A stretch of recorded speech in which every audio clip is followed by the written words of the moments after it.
Bon, eh bien, bonsoir tout le monde. Bonsoir. Bonsoir. Merci d'être venus ce soir pour cette soirée donc, qui va être consacrée au thème de la justice fiscale vue du Sud.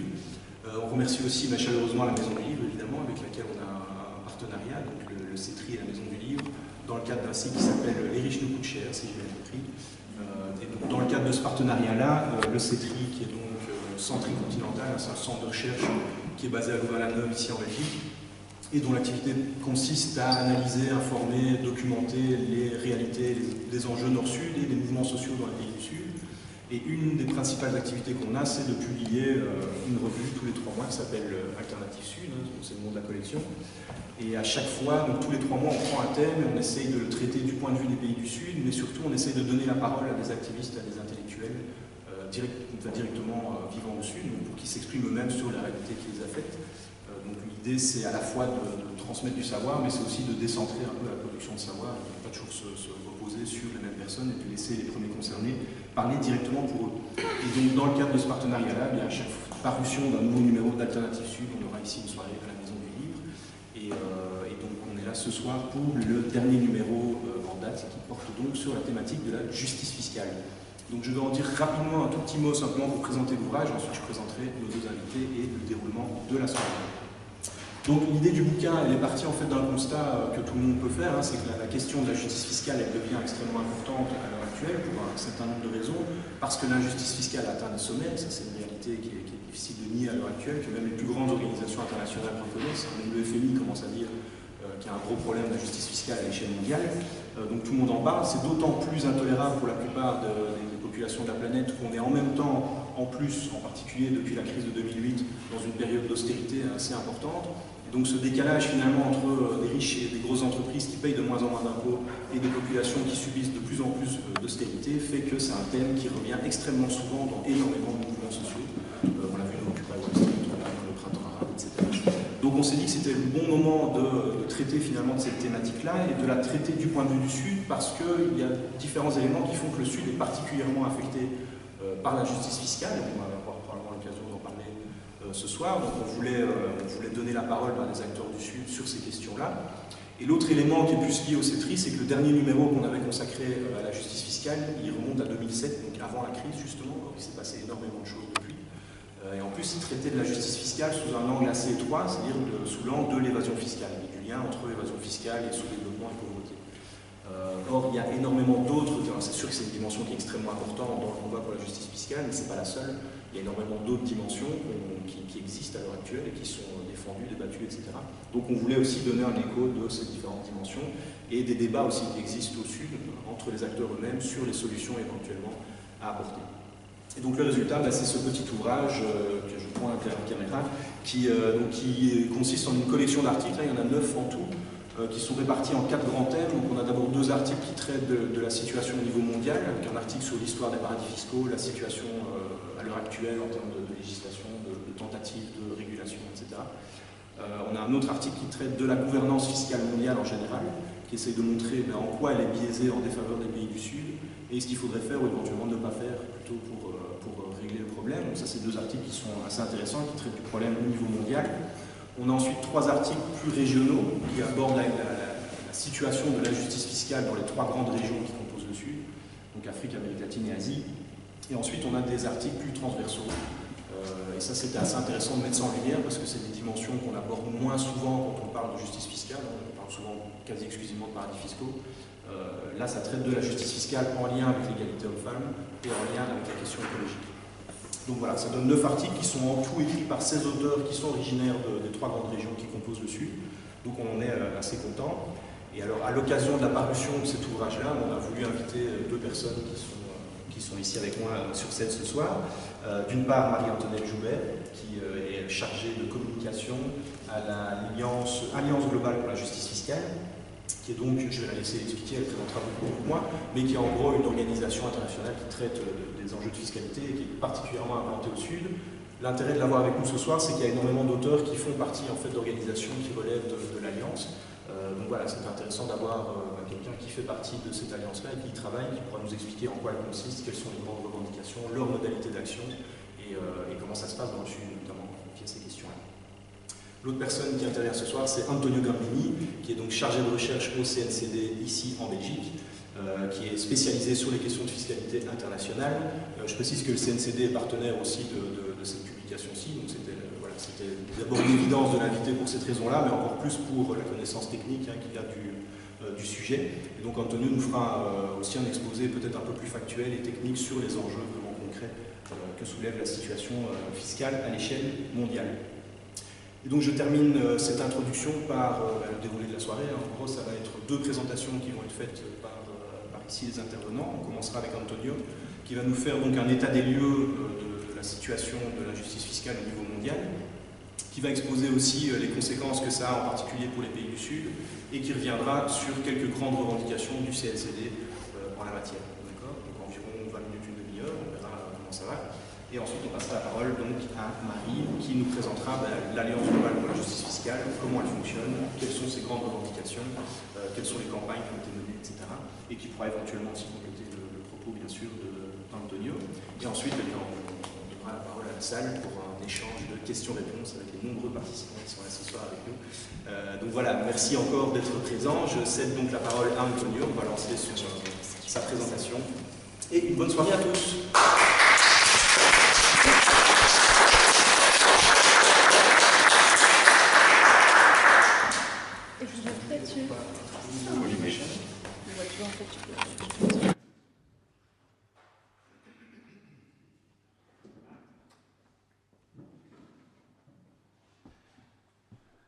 Très bien. Merci au CETRI, merci à la Maison du Livre. C'est très chouette d'être dans cette magnifique salle. Et donc, je vais essayer de présenter un peu la question de la justice fiscale au niveau mondial. Et alors, je vais devoir dérouler les slides en passant devant la caméra. Ah, excellent, excellent. Donc voilà, la justice fiscale. Donc ce qu'il faut savoir déjà, c'est que nous sommes dans une situation dans le monde d'injustice fiscale massive. C'est quoi cette injustice fiscale? C'est très simple. Les personnes riches payent de moins en moins d'impôts. Première affirmation. La deuxième, c'est que les profits des entreprises sont de moins en moins taxés. Et que ce sont d'autres, évidemment, les travailleurs, les consommateurs, qui payent de plus en plus d'impôts. Et ce sont les dépenses et les investissements collectifs qui diminuent. Alors, première affirmation, les individus riches payent de moins en moins d'impôts. Alors, d'où vient cette affirmation? Du FMI. Ça, c'est une infographie du Fonds monétaire international qui nous dit que, en octobre 2017, que le taux marginal supérieur de l'impôt sur le revenu au niveau mondial a chuté de 40% depuis 1981. Et qu'évidemment, ce fait que les riches payent de moins en moins d'impôts, évidemment, a un impact sur la distribution des richesses et des revenus. On voit notamment que dans les pays riches, ce sont les 10% les plus riches qui possèdent 50% des richesses. Il y a des statistiques encore beaucoup plus graves que celle-là. Et on voit surtout qu'il n'y a pas de ruissellement. Qu'est-ce que ça veut dire? Ça veut dire qu'on ne voit pas du tout d'indice, de preuve du fait que augmenter la progressivité de l'impôt réduit la croissance. En d'autres termes, ce n'est pas parce que les riches sont moins taxés qu'il y a plus de croissance, bien au contraire. Et donc ici, qu'est-ce qu'on voit? On voit en fait que les pays qui ont diminué le plus les impôts payés par les plus riches, eh bien, sont les pays où les riches sont de plus en plus riches. Voilà. Donc, quand on taxe moins les riches, eh bien, les riches sont de plus en plus riches. Ça a l'air évident, mais une démonstration chiffrée est quand même bien vue. Mais en fait, ce que je vais vous raconter, c'est une vision tout à fait optimiste de la réalité. En fait, c'est beaucoup plus grave que ça. Pourquoi? Parce que, en réalité, ces personnes très riches ne payent même pas les impôts très bas qu'ils sont censés payer. Pourquoi? Parce que ce sont ces personnes très riches, évidemment, qui vont dissimuler leurs actifs, donc leurs ressources, leurs richesses, dans les paradis fiscaux, et donc ne vont pas payer des impôts dessus. Donc ici, on a 3 estimations. On voit que les estimations varient entre fourchette basse 7,6 7600 milliards de dollars d'actifs dissimulés dans les paradis fiscaux, fourchette basse, fourchette haute, 32 000 milliards. Alors ça c'est la masse des actifs financiers dissimulés dans les paradis fiscaux. C'est quoi la conséquence? Eh bien la conséquence c'est une perte de recettes fiscales qui est évaluée aux environs de 200 milliards de dollars par an. Alors ici, qu'est-ce que c'est? Eh bien, c'est une démonstration du fait que ce sont évidemment les plus riches qui fraudent le plus. Qu'est-ce que c'est? Ça, c'est simplement une analyse de l'actionnariat des sociétés écrans révélées dans l'affaire des Panama Papers. Qu'est-ce qu'on voit dans ce graphique? Eh bien, on voit que plus les personnes sont riches, plus elles auront tendance évidemment à avoir des sociétés écrans. Et on voit surtout que cette tendance explose pour le 0,01 le plus riche. Donc vraiment l'oligarchie mondiale, c'est là où systématiquement les riches vont créer des sociétés écrans pour ne pas payer d'impôts. On va avancer là-dessus. Alors, deuxième affirmation, les grandes entreprises payent de moins en moins d'impôts. Voilà, qu'est-ce que ça? Ça, c'est un graphique très simple qui démontre que depuis 1980, à peu près de la même manière qu'avec le taux marginal supérieur d'impôts payés par les personnes les plus riches, eh bien, les entreprises payent de moins en moins d'impôts parce que les taux d'imposition ont baissé. Donc, en 1980, on était à plus de 40%, et aujourd'hui, on est à moins de 25%. Ça, c'est donc les taux d'impôts payés par les entreprises. Alors, si on extrapole, si on projette la courbe, eh bien, on arrive à un taux mondial moyen de 0% en 2052. En 2052, les entreprises ne payent plus d'impôts du tout. Mais à nouveau, ce que je viens de vous raconter, c'est une réalité optimiste. C'est une description optimiste. La réalité est beaucoup plus grave que ça. Parce que les multinationales aussi, les grandes entreprises, utilisent systématiquement les paradis fiscaux et ne payent pas d'impôts. On va voir comment. Et la démonstration la plus parlante, je trouve, c'est la fameuse banane de Jensen. Qu'est-ce que c'est que cette banane? Ben voilà, la banane, elle est chouette. Donc c'est un peu vieux, hein, les chiffres sont un peu vieux, mais la réalité n'a pas beaucoup évolué depuis. C'est une enquête du journal britannique Le Guardian en 2007, qui s'est posé une question très simple. La question, c'est quoi? C'est sur une livre sterling dépensée en bananes au Royaume-Uni, eh bien, où va l'argent? Alors, on a moins de, à peu près 12% qui reste en pays de production, qui sert à payer les travailleurs agricoles qui vont cueillir les bananes, 10% à peu près de coûts de production, pour payer les engrais, l'outillage, etc., et 1% de profit déclaré par les planteurs. Ensuite, nous avons un bloc de 40% qui est donc les coûts des supermarchés. Et oui, il faut bien payer les caissières, acheter les rayonnages, ce genre de choses. Et les profits déclarés par les supermarchés, 1%. Un taux de profit donc théoriquement assez bas. Et puis on a un gros bloc central d'un peu moins de 50% avec des choses très mystérieuses. Qu'est-ce que nous avons? Nous avons 17% de frais de distribution facturés aux îles Bermudes. Nous avons des frais de management, 6% facturés à Jersey. Nous avons des frais d'assurance, parce qu'il faut assurer les bananes, risque gros, à hauteur de 4% à l'île de Man. Nous avons aussi des services financiers à hauteur de 8% au Luxembourg. Nous avons 8% de frais d'achat aux îles Caïmans. Voilà, et aussi nous avons la gestion de la propriété intellectuelle en Irlande avec 4%.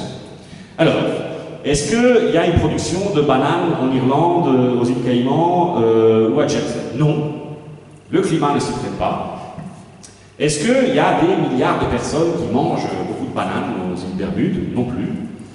Alors peut-être qu'il y a des énormes open space avec des armées de comptables qui sont en train de gérer le trading mondial de la banane. Non, il n'y a rien de tel non plus. On sait très bien qu'il n'y a pas de gestion de la banane dans ces pays-là. Ce qu'il y a, c'est un système totalement cassé, qui est celui de la fiscalité des multinationales. On va voir comment est pris. Alors, ce qu'il faut savoir, c'est que une multinationale, c'est quoi? Évidemment, une multinationale, c'est un groupe de sociétés qui se manifeste par la présence de plusieurs filiales, qui sont des entités juridiques autonomes, des filiales qui sont installées dans plusieurs pays. Alors, comment est-ce que les pays vont taxer les bénéfices de ces multinationales? Eh bien, les pays vont taxer les bénéfices déclarés par la filiale dans chaque pays de la multinationale en question. Et donc, la question qui se pose, c'est de savoir où sont créés les bénéfices de ces multinationales. Bien, voici comment fonctionne le système de façon très sommaire. On va dire qu'il y a une entreprise mère et qu'il y a plusieurs filiales. Alors, ce qu'il faut savoir, c'est que les filiales du même groupe vont multiplier les opérations payantes entre filiales. Par exemple, Google Belgique dit « Ah, mais j'ai besoin d'imprimantes dans mon bureau ». Eh bien, ils ne vont pas, comme tout le monde chez Mediamarkt. Non, ce qu'ils vont faire, c'est commander des imprimantes à Google Luxembourg. Par exemple. Alors, mystérieusement, la commande d'imprimantes eh bien, sera à un prix tout à fait surestimé. Pourquoi? Parce que, évidemment, lorsque vous achetez quelque chose très cher, ça veut dire que vous faites une mauvaise affaire, vous perdez de l'argent. Et c'est le vendeur qui fait de l'argent. Eh bien, les filiales des multinationales font ça de façon industrielle.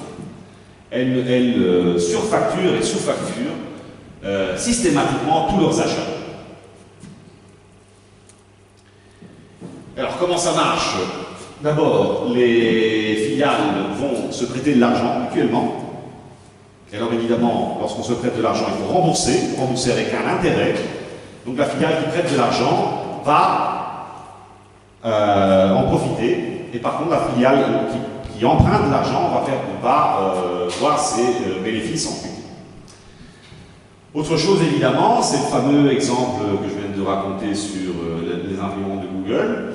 Eh bien, les filiales vont sur- ou sous-facturer la vente de biens et de marchandises.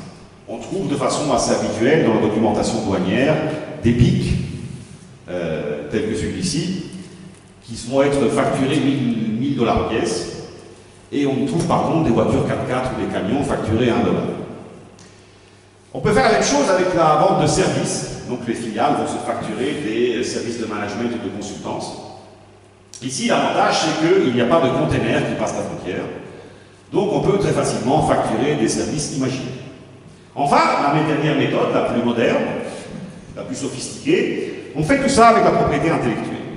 C'est-à-dire qu'une filiale va payer à une autre filiale le droit d'utiliser la propriété intellectuelle pour revendre un auteur non humain. Et alors on va passer à deux cas qui sont clairement des cas dans le sud.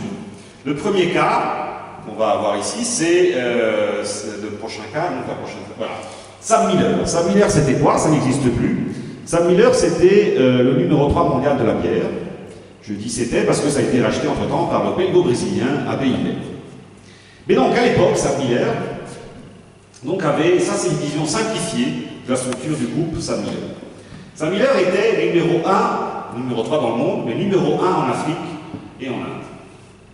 Alors, on voit que Sam Miller a des entreprises mères, beaucoup de filiales dans les paradis fiscaux, Suisse, Pays-Bas, etc., Luxembourg, et beaucoup de filiales, évidemment, dans les pays africains, parce que, comme je l'ai dit, Sam Miller était leader dans les pays africains. Donc, ce qu'on sait aussi, c'est que l'ONG britannique ActionAid a fait une enquête sur quoi? Eh bien, une enquête sur le fait que une grande entreprise brassicole du Ghana, énorme, avec une usine, etc., eh bien, systématiquement, ne payait pas d'impôts. Pourquoi? Parce qu'elle ne déclarait aucun bénéfice. Alors, ils ont cherché à comprendre pourquoi. Eh bien, c'est très simple. Donc, la filiale donc, au Ghana était lourdement endettée vers la filiale de l'île Maurice. Et donc, le bénéfice perdu en remboursement, évidemment, ont coûté 90 000 € d'impôts non payés au Ghana. Il y a aussi des services de management facturés à une filiale suisse du groupe Sam Miller. Et enfin, une dernière méthode, la plus moderne, la plus sophistiquée, Alors, comment est-ce que Sapmiller a conquis le marché africain? Je ne sais pas s'il y a des amateurs de bière dans la salle. Donc, Sapmiller, c'est de la mauvaise bière, hein, c'est Amstel, Grolsch. C'est pas très bon. Donc, est-ce que Sapmiller est débarqué dans le marché africain en disant acheter de la Amstel ou de la Grolsch, c'est de la bonne. Non. Ce que Sapmiller a fait, c'est qu'ils ont été racheter les productions locales, les leaders du marché, les bières qui étaient déjà populaires dans les marchés. Et une fois qu'ils ont acheté la bière, eh bien, ils ont placé le nom commercial de la bière dans la filiale des Pays-Bas. Et donc, la même entreprise brassicole qui produit la même bière, eh bien, doit aujourd'hui payer des royalties à la filiale des Pays-Bas. Et tout ça, évidemment, ça signifie 250 000 € d'impôts non payés au Ghana. Voici donc pour le Sapmiller, on va passer à un deuxième cas. Glencore Mopani, alors ça c'est beaucoup plus brutal, hein. C'est une mine de cuivre en Zambie, du groupe Glencore, numéro 1 de l'extractif en Afrique. Eh bien, qu'est-ce qu'ils ont fait? Ce qu'ils ont fait, c'est très simple. Donc, la mine, la filiale en Zambie, vendait le cuivre et le cobalt extrait à un prix très inférieur au prix du marché à la maison mère en Suisse. Et inversement, la filiale, donc la mine en Zambie, payait des coûts de production, notamment des coûts de transport, beaucoup plus élevés que la réalité. Et donc, la mine en Zambie apparaissait comme déficitaire, car tous les bénéfices étaient évidemment artificiellement captés par la filiale en Suisse. Voilà donc deux cas d'optimisation fiscale agressive pratiquée par les multinationales dont souffrent les pays du Sud. Et donc tout ça évidemment a un coût. Il y a plusieurs estimations qui circulent. Moi j'aime bien celle-là, pourquoi? Parce que c'est l'estimation du FMI. Donc on peut difficilement accuser de gauchisme primaire. Et donc l'estimation du FMI, c'est que ces manœuvres, donc l'optimisation fiscale agressive des multinationales, coûtent 600 milliards de dollars par an en impôts perdus.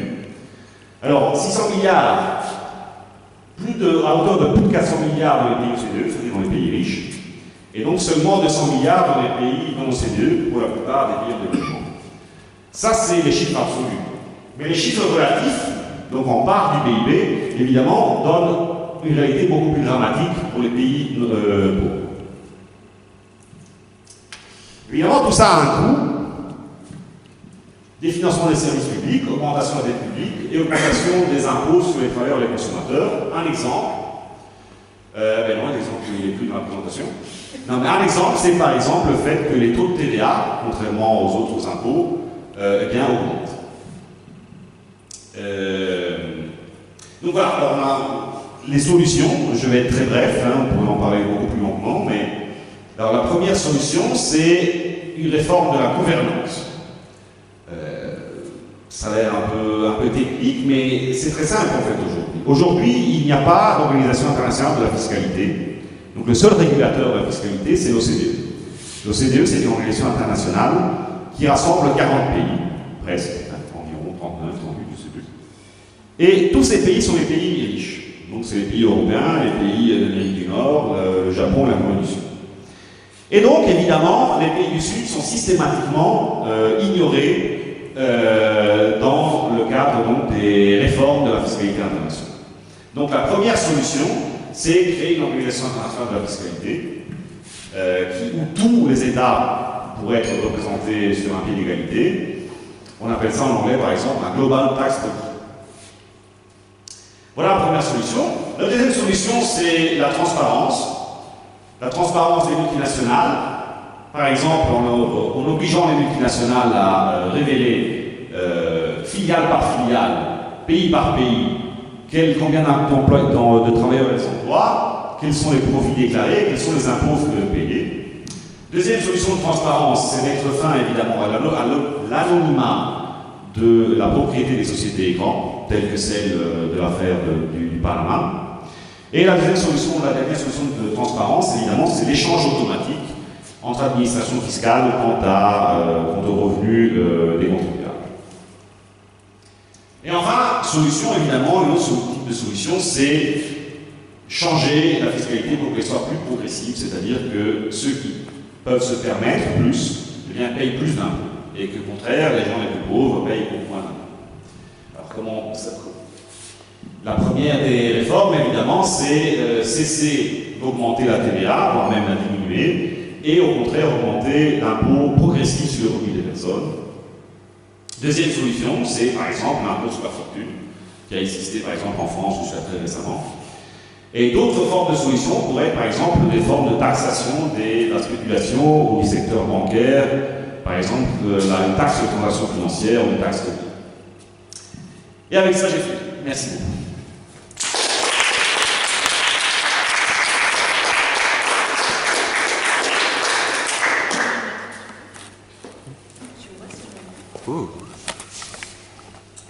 Bonjour à tous. Je vais commencer par vous montrer une vidéo qui est très courte pour vous mettre dans l'ambiance et que vous sachiez de quoi on parle. Paradise Papers, 1 year on. Une année a passé depuis les Paradise Papers. 2 años desde los Panama Papers. Panama Papers के 2 साल हो गए. 3 years since Swiss leaks. 4 ans depuis les LuxLeaks. Multinationals still don't pay their share of tax. Y las grandes fortunas no pagan. Les multinationales ne payent toujours pas leurs impôts. Todavía no. Nulle part. En ningún lado. Nowhere. Nada ainda foi feito para garantir a justiça fiscal. Multinationals pay your fair share of taxes. Mga dambuhalang korporasyon, singili ng makatarungang buwis. For multinationale selskaber til at betale deres andel i skat. Make multinationals pay their share of taxes. Makampuni za kimataifa yalipe ushuru.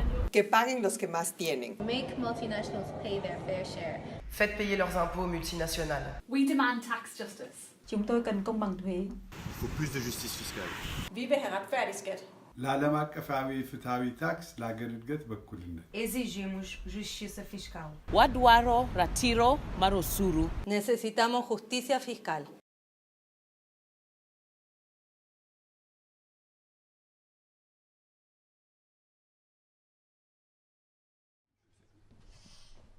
Voilà, c'est une vidéo qu'on a fait pour les 1 an des Paradise Papers, Qui était donc en novembre dernier. On a fait parler, tous les gens que vous voyez là, c'est des militants des pays où mon association est présente et des amis quand il manquait des langues. Alors, je me présente, je m'appelle Marie-Antoinette Joubert, je suis française. Ici, c'est un hasard, même si c'est une chance qui me permet d'être là aujourd'hui.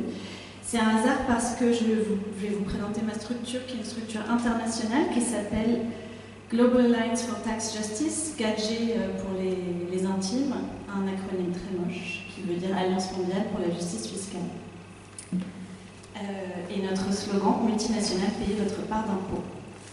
Alors, donc, je suis une des salariées de cette structure, et il se trouve que je suis française. Je suis gilet jaune, je suis du pays où on a supprimé l'impôt sur la fortune, etc. Mais je ne vais pas vous parler de la France aujourd'hui parce qu'en plus je ne m'y connais pas très bien en fiscalité française. Je vais vous parler de l'Alliance mondiale pour la justice fiscale. Alors qui sommes-nous? Je vous ai mis la carte à l'envers, il faut s'habituer parce que c'est un peu comme ça qu'on travaille. C'est une autre façon de voir les choses. On est la coalition de 5 réseaux régionaux. Je vais essayer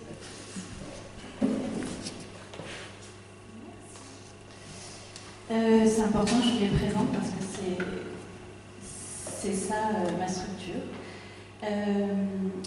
Tax and Fiscal Justice Asia, donc un réseau en Asie, un réseau en Afrique, Tax Justice Network Africa, la Red de Justicia Fiscale en Amérique latine et dans les Caraïbes, Tax Justice Europe ici, dont Antonio fait partie, dont le CNCD fait partie, disons, et que Antonio représente dans l'Alliance mondiale pour la justice fiscale.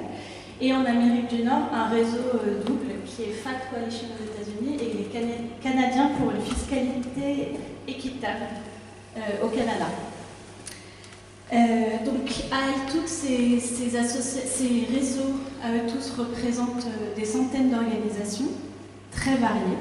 Je peux passer. Je vous donne des exemples très rapides, c'est important pour que vous compreniez qui on représente et avec qui on travaille toute la journée.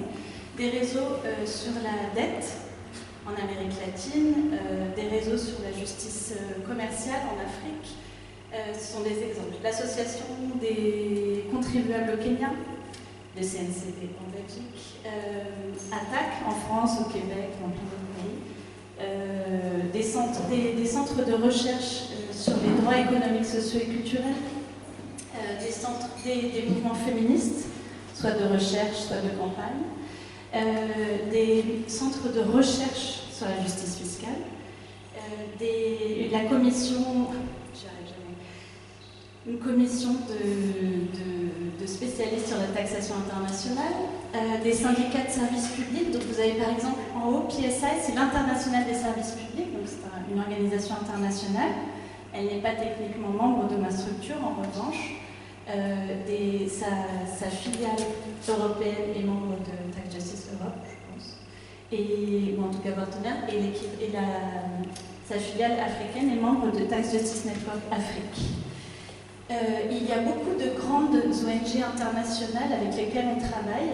Elles ne sont pas membres à proprement parler de l'Alliance mondiale pour la justice fiscale. En revanche, leurs filiales nationales vont être membres du réseau régional. C'est important pour nous, c'est même crucial. C'est ce pourquoi l'Alliance a été créée, c'est que ce soit les 5 réseaux que je vous ai présentés précédemment qui décident ce qu'on fait. Et il y en a 5 parce qu'il y en a 3 du Sud et 2 du Nord. Donc ceux du Sud doivent pouvoir, on va dire en français, être majoritaires et donc décider. Il était très important que aussi les grandes ONG internationales, comme les réseaux du Nord, ne puissent pas avoir une mainmise parce qu'ils ont plus de moyens et plus de ressources pour travailler. Donc peut-être très rapidement, pourquoi une alliance mondiale? Je pense que c'est pas... Alors pour le contexte, je pense que tu l'as très bien expliqué. Mais pourquoi une structure internationale en plus de tout ça? Parce que je crois que tu l'as assez bien démontré aussi, l'injustice fiscale, le problème est global et les solutions sont globales. C'était important pour beaucoup de gens dans les pays du Sud notamment de montrer qu'ils avaient tous les mêmes demandes en termes de justice fiscale internationale. Et donc ils voulaient créer une alliance qui soit internationale et qui porte toujours le message notamment des pays du Sud et aussi montrer qu'il y a énormément de demandes qui sont communes au Nord et au Sud. Alors, pour faire quoi? Qu'est-ce qu'on fait que nos membres ne font pas? Premièrement, on les aide à justifier. Ce que Antonio vient de faire, tout le monde n'est pas capable de le faire dans tous les pays du Sud à tout moment. Donc, nous, on aide en permettant à tout le monde de travailler ensemble, d'écrire des choses qui sont traduites dans plein de langues. Parce que, par exemple, maintenant, les articles que j'ai en français, je peux les donner à tous mes membres francophones en Afrique. Ça permet de leur donner des billes pour justifier le combat pour la justice fiscale, démontrer, expliquer, avec toujours le même message. S'il y a de l'argent, contrairement à ce que vous nous dites, il y a de l'argent. Et il est nécessaire aujourd'hui pour toutes les choses que tu as citées, les services publics, la justice climatique, les droits des femmes, les droits humains, les droits économiques et sociaux. Oui, il y a de l'argent. Donc il s'agit de démocratiser toutes les recherches qu'a pu vous montrer Antonio dans plein de langues. Donc aider nos membres à justifier la justice fiscale. Ensuite, on sert à connecter. Vous vous doutez bien que, vu qu'on a des réseaux un peu partout, notre travail, c'est de mettre tout le monde en réseau tout le temps.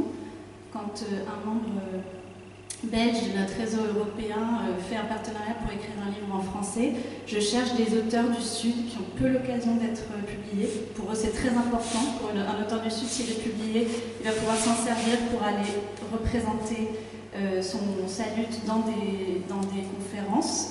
Plus on publie, vous le savez, c'est pareil dans le Sud, plus on publie, plus on peut participer à des conférences, etc. Ça c'est un exemple, mais ça peut être, je commence à faire une recherche sur Glencore, qui a travaillé là-dessus dans le réseau? Eh bien, je vais vous connecter avec les gens qui travaillent sur la même chose. Donc c'est beaucoup connecter, c'est aussi évidemment connecter les sujets. C'est très important d'arriver à connecter les droits des femmes avec la justice fiscale, les droits humains avec la justice fiscale, avec la justice climatique avec la justice fiscale. Tu veux passer, je crois que celle d'après, c'est aussi un... Voilà, justice climatique, ça c'est aux Philippines. Donc c'est une coalition qui est à la base une coalition de lutte contre la dette, qui aujourd'hui travaille pour la justice fiscale, pour la justice climatique.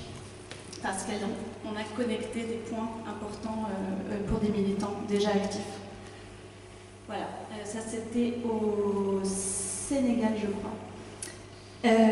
L'autre chose qu'on fait évidemment, ce que je suis en train de faire là, c'est ce que je fais en vous montrant des photos de tous les de gens de tous les continents qui portent le même panneau, c'est amplifier.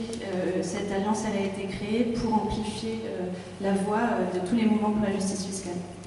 Un petit mot sur notre fonctionnement parce que c'est très important. Tu peux passer. On a un comité de coordination, donc un board, un bureau, comment on appelle ça? C'est un bureau? Le bureau de l'association. Conseil d'administration. Non. Alors voilà, on a un conseil d'administration où 5 personnes représentent chaque région. Et ensuite on a un bureau, un comité de coordination où 2 personnes représentent chaque région. Tove et Antonio représentent l'Europe, mais il n'était pas là ce jour-là. Il n'était pas là, je faisais du Alvin et Jane, la représentante de Jane, représente le réseau africain. Clark et Dennis représentent le réseau nord-américain. Jorge et Luis représentent le réseau latino-américain. Et Lydie et Reza représentent le réseau asiatique. Ça, c'est mes collègues, je vais vous montrer la photo après, c'est très important. Donc on a 2 personnes de chaque réseau qui nous représentent au bureau, et c'est eux qui décident. Donc chacun arrive avec les priorités de sa région, et elles ne pourront pas être mises de côté parce qu'à chaque réunion, toutes les régions sont là. Donc ça, vous vous doutez que c'est pas très facile à faire. On travaille sur Skype et c'est pas forcément évident. En revanche, c'est vrai que moi je travaille dans beaucoup de structures, c'est très intéressant de voir une gouvernance vraiment internationale se mettre en place comme ça. On est donc un secrétariat qui travaille sur Skype, on travaille pas dans les mêmes bureaux. Derégé, mon chef qui est éthiopien, donc est coordinateur exécutif de notre structure. Moi je coordonne les communications et ensuite on a 3 personnes dans chaque réseau du Sud, Asie, Amérique latine, Afrique, qui coordonnent nos politiques et nos campagnes. Et pour être totalement transparent, notre administration est faite par Eurodad, que peut-être vous connaissez, qui est une coalition qui travaille sur le financement du développement et la dette. Donc en fait, on est chacun dans des pays, dans des continents différents, et on pousse cet agenda dont je viens de vous parler dans nos régions et au niveau international. On aide à connecter, on aide à amplifier. Ça, c'est le résultat d'un long chemin. Pendant cette ONG a été créée il y a 5 ans, elle est domiciliée administrativement ici en Belgique parce que Eurodad pouvait s'en occuper. Pendant 3 ans, il y a eu 1 salariée. Maintenant, on est 5 depuis quelques mois. Donc pour nous, ça change tout. On a été créé, c'est très moche, mais c'est juste pour vous le dire. En 2014, il y a eu une première déclaration qui a été faite par plein d'ONG ensemble, qui s'appelait The Fair Share Commitment. Et ensuite, en 2015, une déclaration à Lima, où je crois que tu étais. Oui, ouais, qui a fondé l'Alliance mondiale pour la justice fiscale. Donc, on existe depuis 2015 techniquement, même si c'est vrai que les gens qui sont les forces vives de notre structure se connaissent tous depuis très longtemps. Ça peut être des gens qui ont plutôt travaillé sur le développement, la dette, mais aussi la justice climatique, les droits de l'homme, etc. On est un petit monde, je pense qu'on peut le dire, mais l'idée c'est d'aller chercher le plus de mouvements sociaux autour de nous. Alors que demande-t-on? C'est très moche, mais c'est ce que Antonio vous a raconté un peu mieux tout à l'heure. 4 demandes, qui sont les 4 demandes de nos 5 réseaux. Tout le monde est d'accord pour demander une commission fiscale intergouvernementale sous l'égide des Nations Unies. La fin des pratiques fiscales abusives, toutes celles dont vous a parlé Antonio, des pratiques fiscales transparentes et des systèmes fiscaux progressifs. On a une 5e demande sur le fait que les citoyens soient capables de porter ces demandes, mais ça, ce sont nos 4 demandes. Ça veut dire que toutes les associations et structures et mouvements sociaux et syndicats qu'on représente sont d'accord sur ces 4 demandes. Et moi qui m'occupe des communications, je peux vous dire que par exemple, quand on parle à des médias et qu'on leur dit tout le monde est d'accord sur ces 4 choses-là, mais quelque part, ça donne du crédit de dire que partout dans les pays où on est présent, les gens sont d'accord sur ces demandes-là. Dans nos membres, il y a des gens qui s'intéressent à comment l'argent va être dépensé. Comment. Là, je vous parle de comment on collecte l'argent par l'impôt. Dans nos membres, il y a des gens qui s'intéressent à comment c'est dépensé. Nous, on a coutume de dire qu'on s'intéresse à la taille du gâteau. On voudrait que le gâteau soit plus grand et qu'ensuite chacun dans son pays décide. Lutte contre la corruption, lutte pour une meilleure gouvernance, une meilleure démocratie et décide sur quoi on dépense le budget. Mais nous, on lutte pour qu'il y ait dans tous les pays, notamment les pays du Sud, un plus gros gâteau, c'est-à-dire plus de ressources fiscales. Donc, ce qu'on vient de vous raconter, c'est difficile à brander, c'est difficile d'expliquer la justice fiscale en 2 phrases. Donc, on a un slogan qui résume une bonne partie de nos demandes. Multinationales, payez votre part d'impôt. En anglais, on peut... multinationales, payez votre part d'impôt et faites payer leurs impôts aux multinationales. Vous voyez la différence, mais en tout cas, c'est les 2 choses qu'on porte. Puis après, on l'a dans toutes les langues, tu peux passer. Et puis ça s'est décliné dans les pays, dans les régions. Les gens ont décidé les gens se l'approprient, les mouvements se l'approprient. Donc en Amérique latine, ça a été pareil le justo pendant longtemps, donc payer ce qui est juste. Enfin, que les multinationales payent ce qui est juste. Aujourd'hui, elles disent plutôt ça. La justice fiscale, c'est la justice sociale, comme les gilets jaunes.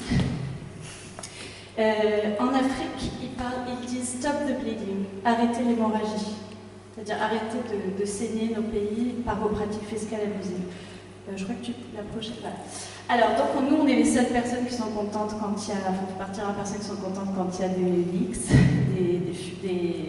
comment on dit des fuites, oui, donc des Panama Papers, des LuxLeaks. C'est des révélations, merci. Ça nous permet de dire, mais ça, c'est la face visible de l'iceberg. Ça nous permet de déclencher des débats dans tous les pays sur vous dites que c'est légal, mais c'est quand même immoral. Donc, ça nous permet de faire ça. C'est vrai que ça, c'est quand le débat est déjà sur la table. En général, le débat fiscal, il n'est pas sur la table. Les gens n'ont pas envie de parler de fiscalité, les gens ne se déplacent pas pour en entendre parler, les gens n'en parlent pas à la télé, à la radio. C'est l'exemple que je donnais tout à l'heure à la radio. Les gilets jaunes, ils sont en France sur les ronds-points avec tous des pancartes qui disent justice fiscale et vous ne voyez nulle part dans les journaux. C'est pas un thème qui fait parler, sauf quand il y a des révélations. Dans ce cas-là, on saute sur l'occasion. Sinon, comment on fait? Alors, tu peux passer. On fait ce qu'on appelle du name and shame, c'est-à-dire qu'on dit telle entreprise ne paye pas ses impôts. Donc là, c'était une carte Walmart. Là, j'y étais, c'était génial. C'était la boutique Apple à Aix, qui est très très belle, à Aix-en-Provence.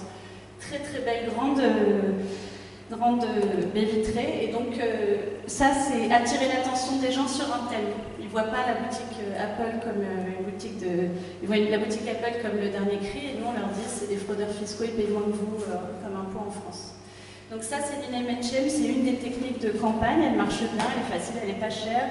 Aujourd'hui, il y a plein de gens, notamment dans nos pays en Europe, qui savent faire en sorte que ce soit légal et que ça ne crée pas de problème. Donc on forme des gens dans le Sud aussi à faire ça, dans les pays où c'est possible. Ça, c'est une technique de campagne pour amener le débat sur la table. Ensuite, quand je vous disais on justifie, en fait, on donne des billes, des chiffres, on essaie de faire des infographies qui soient compréhensibles selon les publics auxquels on parle. Donc, par exemple, le réseau africain, il explique beaucoup que pour $1 qui rentre en Afrique en aide au développement, il y a entre 3 et 6 $ qui sortent d'Afrique. Certes, un peu avec la corruption, mais beaucoup avec les flux financiers illicites et l'évasion fiscale. Là, c'était en Amérique latine, quand ils expliquaient ce que tu as montré tout à l'heure, les filiales, etc. Parce que ce qu'ils viennent de nous expliquer, ça demande beaucoup de conférences, beaucoup de bonnes infographies et tout ça. Donc ça, on le fait beaucoup. Et dès qu'on a quelque chose, on le traduit, on l'adapte, on fait vraiment en sorte que tout le réseau puisse en profiter.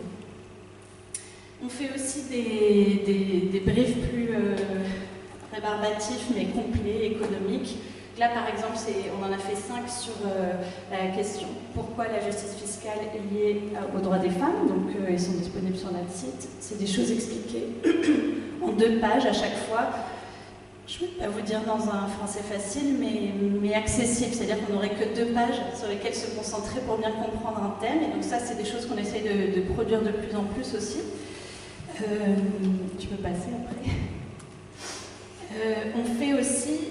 pas juste circuler des documents, on réunit des gens qui n'ont pas l'habitude de travailler ensemble. Là, c'est la 2e réunion, par exemple, de femmes, de mouvements de femmes des 5 continents, mais surtout des 3 continents du Sud. Là, c'était à Londres, la première avait lieu à Bogota. C'est la première fois qu'on a rassemblé plus de 50 personnes qui étaient des mouvements féministes pour les former sur la question de la justice fiscale. Donc là, en fait, elles se sont formées entre elles, évidemment, mais ça, c'est ce que le réseau permet. c'est de se former les uns les autres sans avoir de problème de visa, d'accessibilité de la langue, etc. On a levé toutes ces barrières pour que des gens soient capacités à parler de ce thème dans leur milieu. Donc oui, il y a de l'argent pour l'égalité homme-femme, il est dans la justice fiscale. Ça, c'est un exemple de ce qu'on fait. Ça a permis au Brésil, à notre membre INESC, de faire une étude. Donc en fait, les gens échangent entre eux des formats d'études et de montrer qu'au Brésil, c'est les femmes et les femmes noires qui payent le plus d'impôts en proportion. Donc ça leur a permis de récupérer des chiffres, évidemment de faire des campagnes auprès des parlementaires, etc. et aussi de faire des campagnes auprès du grand public. On a fait la même chose là au Vietnam avec des gens de toute l'Asie en août dernier. Et des partenaires du CNCD, il me semble aussi. On fait du média training dans les deux sens, c'est-à-dire qu'on forme les journalistes et on se fait aussi former à l'intervention auprès des médias. Donc là, par exemple, c'était en Ouganda l'année dernière. Et puis on fait aussi intervenir des personnalités quand c'est nécessaire, c'est-à-dire qu'évidemment tous les membres s'adaptent à leur public. Nous, l'idée c'est de toujours trouver, nous le secrétariat, trouver la bonne personne pour intervenir au bon endroit, dans la bonne langue, auprès du bon public, etc. Ça c'est intéressant, c'est aussi une autre chose qu'on fait, c'est d'investir les forums qui existent. Donc évidemment, quand l'ONU discute du financement du développement, on est là. Quand l'OCDE discute des réglementations fiscales internationales, on dit, si on est, nous les pays pauvres, si on n'est pas à la table des négociations, alors on est au menu. Et on forme les gens, on leur explique pourquoi, dans les couloirs de ces réunions de l'ONU, etc. On fait la même chose à la Commission européenne, à la Commission africaine, dans tous les forums qui existent. Et aussi, dans les forums qui ont à voir avec la fiscalité directement, mais aussi, là je vous donne un exemple, il y a une campagne mondiale pour l'éducation qui dit qu'il faut que tout le monde ait accès à l'éducation. Donc ça, c'est quelque chose qu'on entend tout le temps, tous les enfants doivent avoir accès à l'éducation publique. Ah, mais il n'y a pas d'argent. Si, il y a de l'argent. Là, nous, on est un peu toujours les gens qui s'incrustent pour dire si, il y a de l'argent. Regardez, les pertes de royalties dans l'exploitation minière au Pérou, entre 1994 et 2006, ça correspond à la valeur qui serait nécessaire pour payer 3 ans d'éducation dans le pays, les 3 premières années d'éducation dans le pays. Donc en fait, on est beaucoup là pour rappeler toujours la même chose à tous les publics possibles. Donc s'il y a de l'argent, voilà où il est, voilà comment on peut aller le chercher, et voilà ce qui serait juste. Je vais peut-être surposer. Ok, ouais. Là, par exemple, c'est quelque chose que je trouve super. À l'université Makerere, qui est en Ouganda, ils font des débats universitaires. Je ne sais pas, c'est quelque chose qu'on ne fait pas en France. Moi, je trouvais ça génial. J'ai assisté à un. Et ben, ce qu'ils font, c'est que tous les ans, c'est sur la justice fiscale. Donc, en fait, ils s'entraînent à l'art oratoire. De toute façon, ils ont besoin de le faire. Et là, ils le font sur la justice fiscale. Donc, ils ont des thèmes et ils doivent défendre le oui et le non, etc. Donc ça, c'est après beaucoup de formations qui ont été données. Ben, ça permet de mettre en place ce genre d'activité. Donc là, par exemple, on sensibilise les publics étudiants. Ici, c'est des parlementaires. Chaque année, le réseau latino-américain invite des parlementaires pendant 2 jours pour être formés à la question de la justice fiscale. Donc en gros, on essaie de s'attaquer à tous les publics, que tous les décideurs aujourd'hui et tous les publics informés comprennent pourquoi, comment la justice fiscale est nécessaire et possible. Tu peux passer. Et donc la chose que vous verrez le plus passer si vous commencez à nous suivre, c'est que 2 ou 3 fois par an, on fait des journées mondiales d'action. Par exemple, on en fait souvent une autour de l'anniversaire des Paradise Papers. Donc, vous l'avez dans les Panama Papers, dans toutes les langues. L'année dernière, c'était pour les 1 an des Paradise Papers aussi. Il y a 2 ans, ça c'était les journées d'action pour justement lier la question de la justice fiscale et des droits des femmes, justice fiscale pour les services publics. Et donc à chaque fois, on s'est décliné dans le maximum de pays possible. Et pendant 2 semaines, donc tu peux passer, ce qu'on fait, c'est le maximum d'actions possibles. Grand public, institutions, organisations de base, médias, on essaye pendant 2 semaines de ne parler que de ça, de former un maximum de gens à ces questions-là. Tu peux passer. Et là, on vient de terminer 2 semaines d'action pendant qu'à l'ONU était discuté le statut des femmes, donc c'est tous les ans à l'ONU en mars. Nous, on a fait une campagne pour dire que les droits des femmes sont liés à la justice fiscale, ils sont finançables par la justice fiscale. Donc, je voulais juste vous donner un exemple de ce que ça veut dire mener une campagne au niveau global. On avait évidemment des demandes et des objectifs qui étaient les mêmes pour tout le monde dans le monde entier.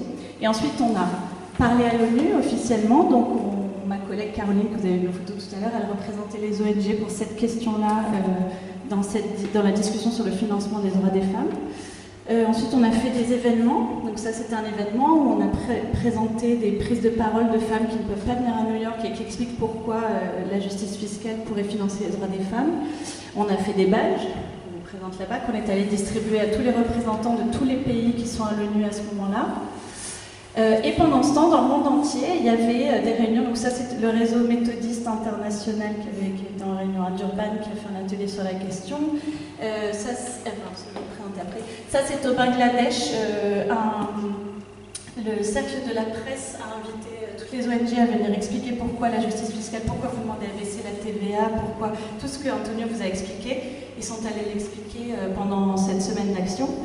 Et en Asie, ce qu'ils ont décidé de faire, c'est qu'ils se sont dit vraiment, on a du mal, on a des super mouvements féministes et on a du mal à les former à cette question. Alors du coup, depuis le mois d'août l'an dernier, ils font une campagne sur les réseaux sociaux. Ils demandent aux gens de prendre des selfies avec un panneau qui est fourni sur Internet.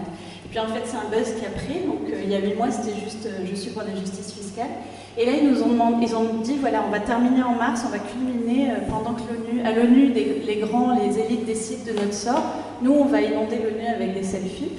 Et ils nous ont demandé de tous poser partout. Donc bon, moi, j'ai pu poser qu'avec mes enfants. Mais il y a des facs en Inde où tout le monde a posé ensemble. Là, c'est toutes les femmes, les représentants des mouvements féministes d'Asie du Sud-Est. Donc eux, leur moyen d'action, ils nous ont dit, c'est ça, parce qu'en fait, nous, les réseaux sociaux, ça marche super bien en Asie. On n'a pas d'institution qui représente les États asiatiques. Bon. Donc en fait, on va faire comme ça, puis ça va nous permettre aussi que les gens suivent nos pages. Donc c'est ça qui a fonctionné pour eux. Donc dans chaque pays, c'est une façon de fonctionner qui correspond aux enjeux locaux, en demandant toujours la même chose que ce qu'on vous a présenté. Évidemment, on a aussi des éditoriaux, c'est-à-dire qu'on passe aussi des articles dans la presse, dans le maximum de pays possible, parce qu'il s'agit aussi de convaincre les décideurs. Ça, c'est un exemple ici. Je voulais juste vous parler de 2 choses qu'on n'arrive pas à faire. Je voulais vous donner un exemple pour vous montrer qu'on a une campagne qui commence au niveau global et que c'est assez difficile, la communication au niveau international. Une chose qu'on voudrait faire, c'est que sur Wikipédia, il y a une définition de justice fiscale, on n'y arrive pas. Il n'y a que des collègues d'Oxfam qui ont réussi à faire, ils avaient fait une petite chose en espagnol, on a réussi à agrandir. Moi, j'ai essayé de le faire en français, j'ai pas réussi. En fait, par exemple, c'est quelque chose sur lequel on se dit, bah tiens, il y a des bénévoles dans plein de pays qui pourraient vouloir faire ça. C'est important parce qu'en fait, quand on parle de justice fiscale, vous avez vu, ça nous prend 20 minutes d'expliquer. Si on avait une définition sur Wikipédia, qui est un outil accessible à tous, dans plein de langues, ben, on se dit c'est quelque chose qui serait intéressant. On s'est aussi dit qu'on pourrait faire des conférences de presse, chacun sur sa webcam, pour dire, ben voilà, nous tous qui vous parlons de tous nos continents, on vous demande la même chose, et c'est quelque chose qu'on n'a pas encore réussi à mettre en place parce que ça a l'air compliqué, ça n'est pas tellement, mais ça a l'air compliqué.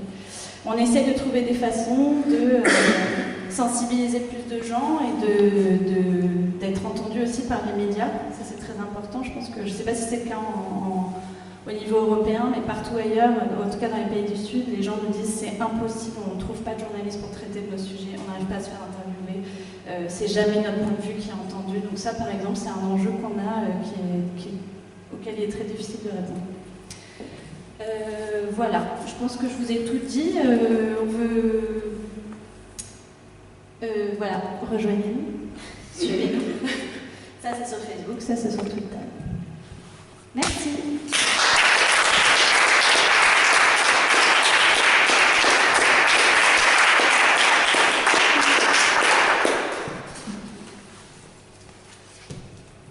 Merci Lisa pour les slides. Merci oui, aux assistants techniques. Mais voilà, on va continuer là-dessus. Donc je vous propose de passer effectivement à la séance questions-réponses. Est-ce qu'on reste dans cette configuration aussi? Ouais, on fonctionne comme ça. Bon, alors je passe la parole au public qui a envie de poser une question.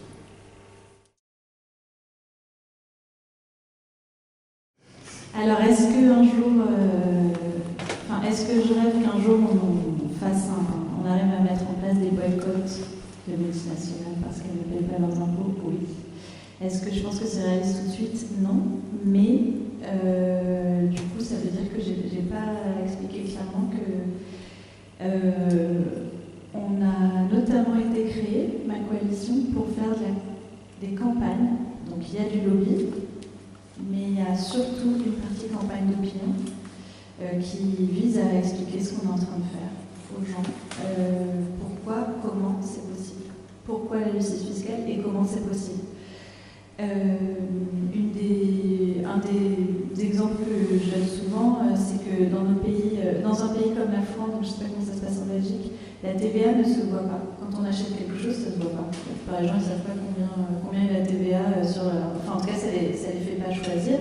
Alors que, par exemple, aux États-Unis, la TVA est visible. Donc, il y a des produits sans TVA, comme en France. Mais on le voit, qu'il y a très peu de taxes. Et donc, les gens connaissent, il y a un nom aux États-Unis, ils savent que ce produit-là, c'est celui qui n'a pas de taxes, il est moins cher. Donc, aux États-Unis, on ne peut pas vous dire les pauvres ne payent pas d'impôts. Parce que tout le monde sait qu'ils payent la TVA. En France, j'entends toute la journée, les pauvres ne payent pas d'impôts, alors que les pauvres payent 20% d'impôts. Ça, c'est un exemple de campagne d'opinion, c'est-à-dire d'expliquer, on paye tous des impôts, donc arrêtez de monopoliser le discours fiscal par rapport aux multinationales et aux riches. C'est intéressant de dire on paye tous des impôts, donc on a tous notre mot à dire. Ce que je veux dire, c'est qu'on fait une campagne d'opinion permanente, mais qui doit s'adapter à chaque pays pour montrer aux gens que les multinationales ne payent pas d'impôts et qu'elles devraient en payer. Ça commencera par la chance. Oui, d'accord. Et donc, ça en amont d'un boycott international. Parce que par contre, autre que le boycott, est-ce qu'il y a d'autres idées parce que c'est comme la désobéissance civile. Pour moi, la désobéissance civile, c'est génial. Ça mobilise les gens, ça sensibilise et tout. Après, pour moi, c'est une goutte d'eau dans l'océan. Voilà,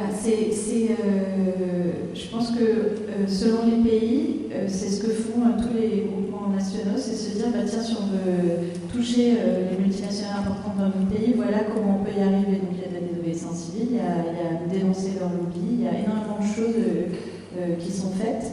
Mais c'est vrai que, par contre, par exemple, si on doit se battre en termes de lobby, on ne va pas y arriver. Si on doit se battre en termes de communication, c'est peu probable qu'on ait demain autant de gens dans la rue que pour le climat, par exemple. Ce serait bien, mais c'est pas... Par contre, on va driver du gros climat en disant si, elle a l'argument, il est là. C'est déjà pas mal.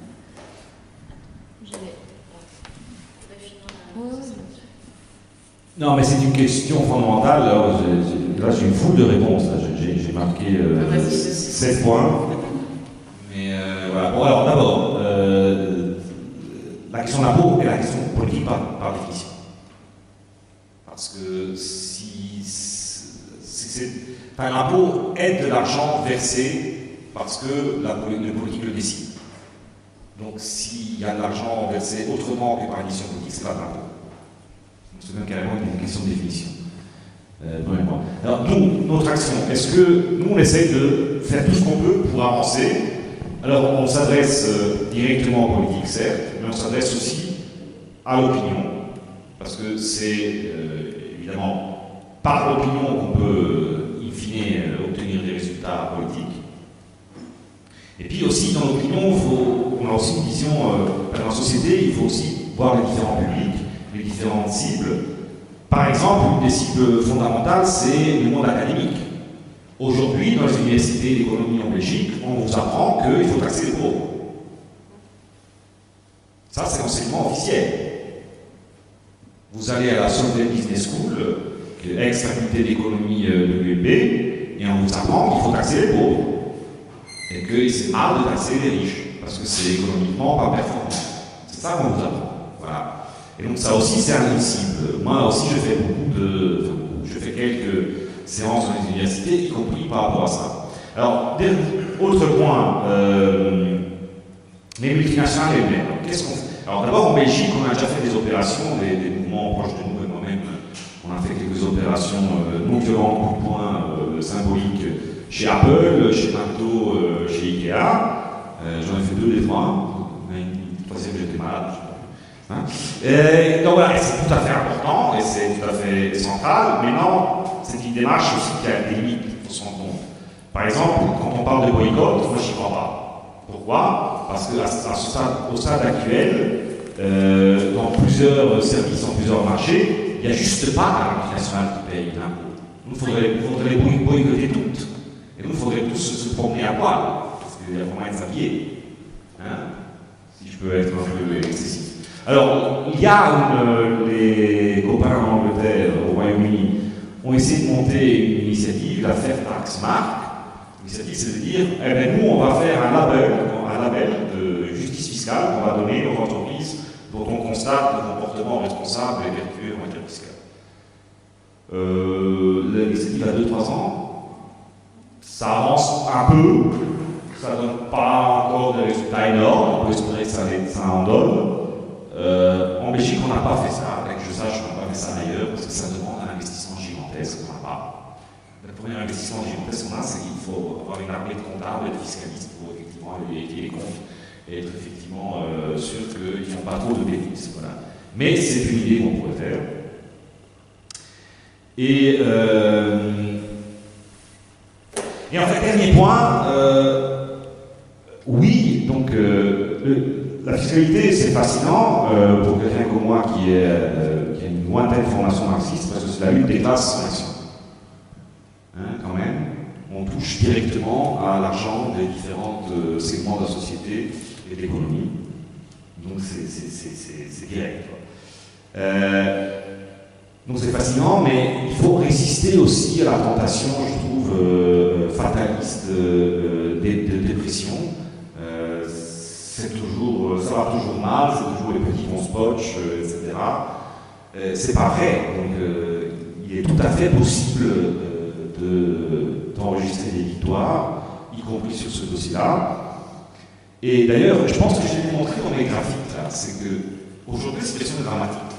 Dans les années 70 et 60, où pourtant il y avait un capitalisme tout à fait florissant, en Europe ou aux États-Unis, il y avait moins d'injustice fiscale. Les riches payaient plus d'impôts, les entreprises payaient plus d'impôts. C'est tout à fait possible. Et par exemple, nous aussi, bon, voilà, c'est clair qu'on a toujours, nous, tendance à prêcher par rapport à nos objectifs revendicatifs, mais on a eu quelques avancées. Par exemple, aujourd'hui, il n'y a plus de secret bancaire en Suisse. En tout cas, il n'y en a plus pour les Européens et les Américains. Donc les élites corrompues, enfin pas plus que les nôtres, hein, mais les corrompues en général des pays du Sud bénéficient toujours du secret bancaire en Suisse, mais nos élites corrompues à nous, elles n'en bénéficient plus. C'est pas mal. Parce qu'il y a toujours moyen, mais c'est beaucoup plus compliqué et ça coûte beaucoup plus cher. Donc voilà, c'est beaucoup plus difficile aujourd'hui pour nos élites corrompues de bénéficier du secret bancaire en Suisse. Moi, je considère que c'est une victoire quand même concrète. Voilà. Donc, non fatalisme, un monde meilleur est possible. Et à portée de main. Je pense à un autre exemple qui est positif. En Espagne, dans certaines régions, les militants ont réussi à faire en sorte que les marchés publics locaux, donc qui sont payés avec les impôts locaux, et parfois des aides de l'État, ne soient pas donnés à des entreprises qui ont des filiales dans les paradis fiscaux. Et ils disent en fait c'est assez facile, c'est notre argent local, c'est en plus en Espagne le premier endroit il y a 15 endroits il y a du budget participatif. Donc ça c'est intéressant parce que les multinationales elles ont énormément de marchés publics dans le pays, qu'elles travaillent avec l'argent de nos impôts. Donc ce système-là par exemple il a marché assez bien parce qu'il n'y a rien de mal à ça, il n'y a rien de mal à demander ça, c'était assez imbattable comme demande et c'est passé. Voilà, c'est une micro-victoire, mais c'était un très bon exemple. Et on n'a pas parlé des médias. On travaille aussi à essayer de, évidemment, changer le discours et les interviews dans les médias, qui est interviewé et ce qui peut être dit.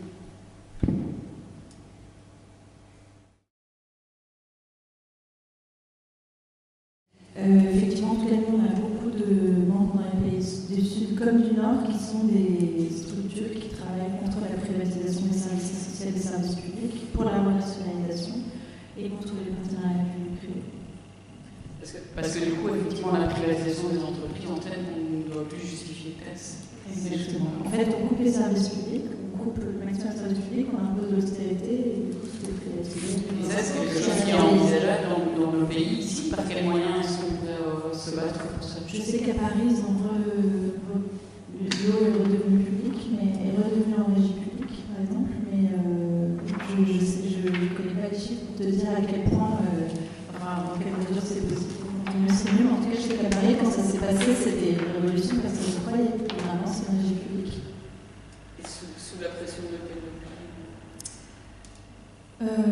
autant des mouvements climat, des mouvements de transparence financière, en France, on a les deux multinationales, et donc mondiales, les deux géants mondiaux de l'eau, Suez et Veolia.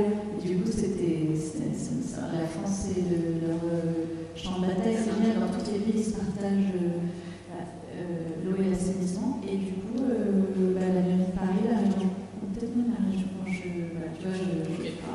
il y a un site internet qui reprend toutes les expériences dans le monde, remunicipalisation des services essentiels, notamment les exemples de l'eau, mais aussi les exemples dans les pays du Sud, de l'électricité, des choses comme ça.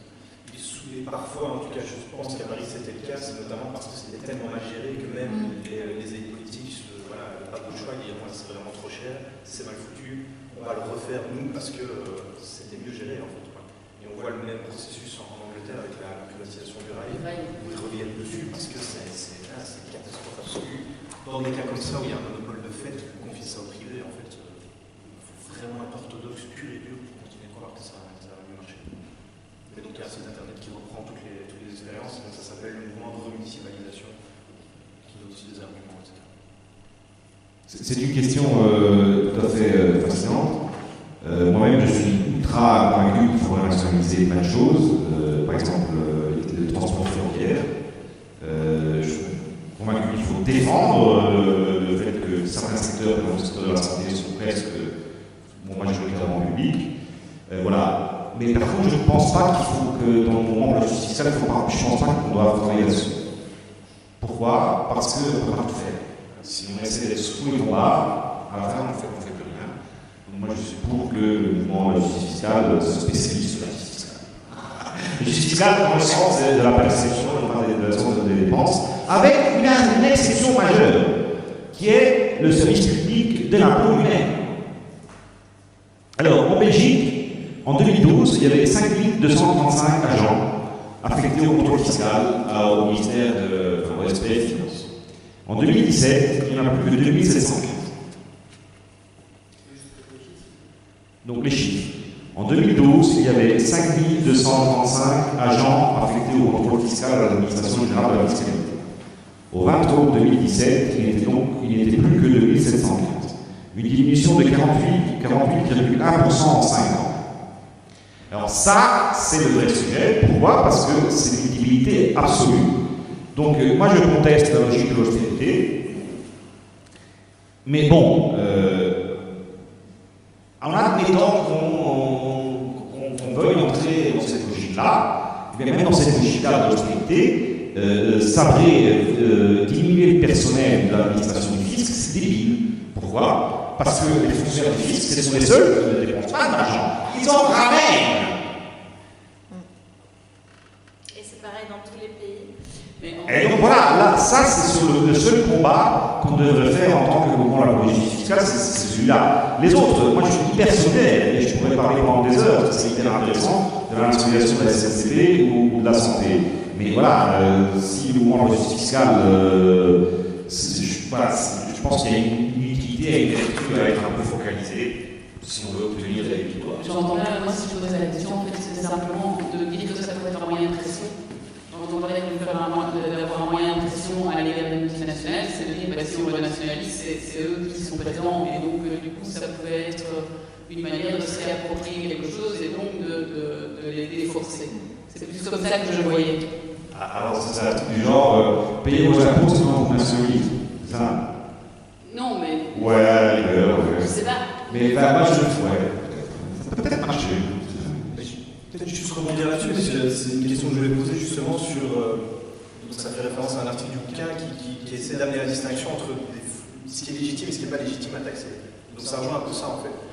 Effectivement, je comprends tout à fait où tu veux en venir, il y a un intérêt à se spécialiser, à ne pas multiplier les revendications, etc. Mais prenons un exemple concret, tu as une privatisation qui fait vraiment scandale dans un pays du Sud, et vous arrivez et vous dites, nous on n'est pas pour la renationalisation, on aimerait juste bien qu'elle paye ses impôts. C'est-à-dire que tous les autres qui se battent pour qu'elle soit renationalisée, là il y a deux revendications, peut-être que la vôtre ils vont la satisfaire, tu vois. Et donc ça pose la question de, quand on demande à ce qu'une entreprise ou à ce qu'une activité soit mieux taxée, plus taxée, on légitime ce que cette entreprise fait ou ce que cette activité est quoi. Et donc est-ce qu'il y a une réflexion, et là je vous pose la question à tous les deux, est-ce qu'il y a une réflexion et quelle place est-ce qu'elle a dans un mouvement, dans des structures comme les vôtres, sur qu'est-ce qui est légitime ou pas, et jusqu'où est-ce qu'on va légitimement en revendiquant de la taxation et non pas justement s'allier à d'autres groupes qui revendiquent renationalisation. Alors, pour nos membres qui viennent des pays du Sud, la plupart travaillent aussi, voire avant d'arriver à la question de la justice fiscale, travailler à demander des meilleurs services publics, voire des services publics tout court, se battre contre la corruption, pour la démocratie, etc. Donc, en fait, ils le font déjà. C'est plutôt ceux des pays du Sud avec lesquels je travaille, j'ai l'impression qu'ils faisaient déjà ça, ils battaient contre la dette publique. Et donc en fait, ils ont ajouté une corde à l'arc qui est la justice fiscale parce qu'on se rend tous compte que c'est la réponse à beaucoup des questions qu'on se pose. C'est plutôt dans ce sens-là. Pour nos pays ici, j'ai pas la réponse, mais ça m'amène à une aberration, en tout cas pour moi qui suis française et qui vient d'un pays où on a des services publics d'une qualité sensationnelle, accessible à tous. C'est que les gens pensent quand même qu'ils payent trop d'impôts en France. Donc, en tout cas, en termes d'opinion publique... La plupart des gens payent trop d'impôts, parce que voilà. Les riches n'en payent pas. Voilà. Mais effectivement, les gens vont vous dire je paye 12 000 € d'impôts par an, c'est beaucoup pour c'est pas... bref, c'est déjà les classes supérieures. Et ils ont 3 enfants à l'école, la santé gratos et tout, et ils n'ont déjà pas de notion en fait, du contrat social que c'est, des services publics qu'ils ont en face. Donc en fait, ces questions-là, je pense, sont en réalité interconnectées dans beaucoup d'éducation populaire et aussi de redressement des médias quand même, pour rappeler à quoi sert l'impôt et à quoi sert et quel est le concept et l'essence d'un service public. Donc je pense qu'en fait,